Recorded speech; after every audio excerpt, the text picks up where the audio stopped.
আমি আজকে কই আছিলাম জানেননি, দীর্ঘভূমি হাই স্কুল আইছিলাম। আইয়া তারা কিছু জিনিস দেখিয়া আমি আসলে অবাক হয়ে গেছি গো।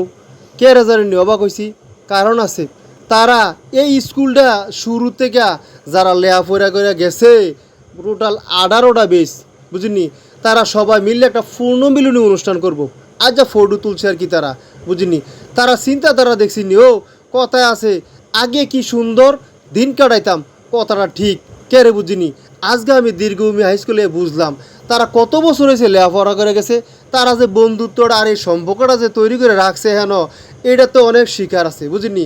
তারা ঈদের পরের দিন শুরু হইব, তারা টিকিট 2 দিন ব্যাপী টিকিট থাকবো, আরও কিতা কিতা তো খেলা থাকবো, বুঝিনি। আশা করি আমিও ইনশাল্লাহ চেষ্টা করা মেজাটা, বুঝিনি। আসলে তারার এই জিনিসটা দেখিয়া অনেকে শিকার আছে, বুঝছেন।